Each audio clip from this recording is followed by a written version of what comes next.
இந்திய கிரிக்கெட் வீரர் ரோஹித் சர்மா உருவகேலி செய்யப்பட்ட விவகாரம் தற்போது இணையத்தில் விவாத பொருளாக மாறியுள்ளது.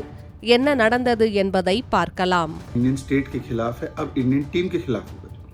जिस प्रकार की टिप्पणी कांग्रेस के नेताओं ने रोहित शर्मा जी के बॉडी पर की है, ये बॉडी शेमिंग, फैट शेमिंग तो है, पर ये बताता है कि ये मोहब्बत की दुकान नहीं, ये नफरत के भाईचारे. ஐசிசி சாம்பியன்ஸ் டிராபி 2025 கிரிக்கெட் தொடர் பாகிஸ்தான் மற்றும் துபாயில் நடைபெற்று வருகிறது. 8 அணிகள் பங்கேற்ற இந்த தொடரின் ஏ பிரிவில் இந்தியா, நியூசிலாந்து அணிகளும், பி பிரிவில் ஆஸ்திரேலியா மற்றும் தென்னாப்பிரிக்கா அணிகளும் அரையிறுதிக்கு முன்னேறியுள்ளன. இந்த நிலையில் சாம்பியன்ஸ் டிராபி தொடரின் கடைசி லீக் போட்டியில் இந்தியா, நியூசிலாந்து அணிகள் நேற்று மோதின. இதில் டாஸ் வென்ற நியூசிலாந்து அணி பந்துவீச்சை தேர்வு செய்தது. அதன்படி முதலில் ஆடிய இந்தியா நிர்ணயிக்கப்பட்ட 50 ஓவர்களில் 9 விக்கெட் இழப்புக்கு 249 ரன்களை எடுத்தது. இதில் அதிகபட்சமாக ஸ்ரேயஸ் ஐயர் 79 ரன்களும், ஹர்திக் பாண்டியா 45 ரன்களும் எடுத்திருந்தனர்.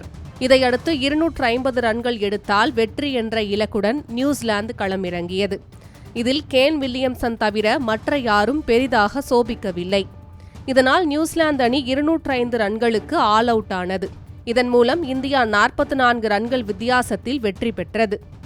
இந்த நிலையில்தான் காங்கிரசின் செய்தி தொடர்பாளர் ஷமா முகமது இந்திய அணியின் கேப்டன் ரோஹித் சர்மாவை உருவகேலி செய்துவிட்டதாக ஒரு விவகாரம் சோசியல் மீடியாக்களில் வைரலாகி வருகிறது. முன்னதாக இந்திய அணி விளையாடிக் கொண்டிருக்கும் போது ஷமா முகமது தனது எக்ஸ் பக்கத்தில் ரோஹித் சர்மா பருமனாக இருக்கிறார், அவர் எடையை நிச்சயமாக குறைக்க வேண்டும், இந்தியா இதுவரை கண்டிராத பெரியதாக ஈர்ப்பு இல்லாத கேப்டன் ரோஹித் சர்மா என்று அவர் அந்த பதிவில் குறிப்பிட்டிருந்தார். ஆனால் இந்த பதிவானது தற்போது அவரது எக்ஸ் வலைதள பக்கத்திலிருந்து நீக்கப்பட்டுள்ளது. இருந்த போதிலும் பாஜக கட்சியினர் இந்த விவகாரத்தை கையில் எடுத்து காங்கிரஸ் இந்திய கேப்டன் ரோஹித் சர்மாவை அவமானப்படுத்திவிட்டதாக ஷமா முகமதை கடுமையாக விமர்சித்து வருகின்றனர். மேலும் ராகுல் காந்தியையும் விட்டு வைக்காத அவர்கள் ராகுல் காந்தி அரசியலை விட்டுவிட்டு கிரிக்கெட் விளையாடப் போகிறாரா என்று கமெண்ட் செய்துள்ளனர். இதுகுறித்து கருத்து தெரிவித்துள்ள பாஜக செய்தி தொடர்பாளர் ஷிஷாத் பூனாவாலா, ராகுல் காந்தி தலைமையில் 90 தேர்தல்களில் தோல்வியடைந்தவர்கள் கேப்டன் ரோஹித் சர்மாவின் ஈர்ப்பு பற்றி பேசுகிறார்களா என்று கூறியுள்ளார். மேலும் T20 கோப்பையை வென்று கொடுத்து ரோஹித் சர்மா சிறந்த ட்ராக் ரெக்கார்டை கொண்டுள்ளார் என்றும், ஆனால் டெல்லியில் காங்கிரஸ் 6 முறை டக் அவுட் ஆகி தோல்வியடைந்திருப்பதுதான் காங்கிரஸ் செய்த சுவாரஸ்யமான ஒன்று என்று அவர் குறிப்பிட்டுள்ளார்.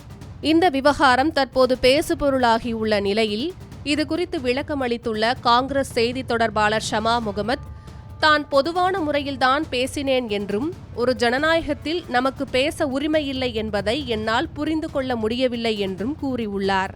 இந்த விவகாரம் தற்போது பூதாகரமாகியுள்ள நிலையில் பாஜகவும் காங்கிரசும் மாறி மாறி இணையத்தில் கருத்து தெரிவித்து வருகின்றனர்.